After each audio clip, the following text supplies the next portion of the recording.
अगर किसी मर्द ने अपनी औरत को तलाक दी, तलाक देने के बाद मर्द ने तलाक का इनकार कर दिया, यानी तलाक से मुकर गया, तो इस मसले को कैसे हल करेंगे, यानी वो तलाक नाफिज होगी या नहीं होगी। तो ये जो सूरत है मसले की, ये तो उस वक्त पेश आएगा ना जब कोई गवाह नहीं होगा। अगर कोई गवाह मिल जाए जिसने आकर इस वाकई वारदात को बयान कर देना है, मौके की सूरत को, नजाकत को बयान कर देना है, तो उसकी गवाही पर तो तलाक नाफिज हो जाएगी। लेकिन अगर कोई गवाह ना हो और सूरत यूं हो कि मर्द इनकार करे तलाक का और औरत उसकी कहे कि उसको तलाक हुई है, तो इस मसले को कैसे हल करेंगे। उलमा बयान करते हैं फिक़ह हनफी के मुताबिक इस मसले को ऐसे हल किया जाएगा कि सबसे पहले उस औरत से पूछा जाएगा कि वो अपने इस कौल पर कोई गवाह दो पेश करे।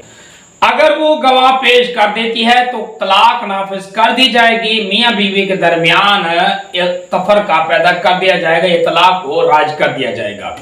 लेकिन अगर औरत दो गवाह नहीं पेश कर सकती तो फिर दूसरे नंबर पर शौहर के पास ले जाएंगे, जो इनकार करता तलाक था उससे कसम ली जाएगी। अगर वो कसम उठा लेता है तो फिर तो तलाक नाफिज नहीं हो जाएगी और इनको दोबारा मिला दिया जाएगा और इनके घर, औरत को उसके घर में भेज दिया जाएगा। लेकिन अगर शौहर कसम नहीं उठाता तो फिर भी तलाक नाफिज हो जाएगी और बीवी और मर्द के दरमियान तफरका पैदा कर दिया जाएगा।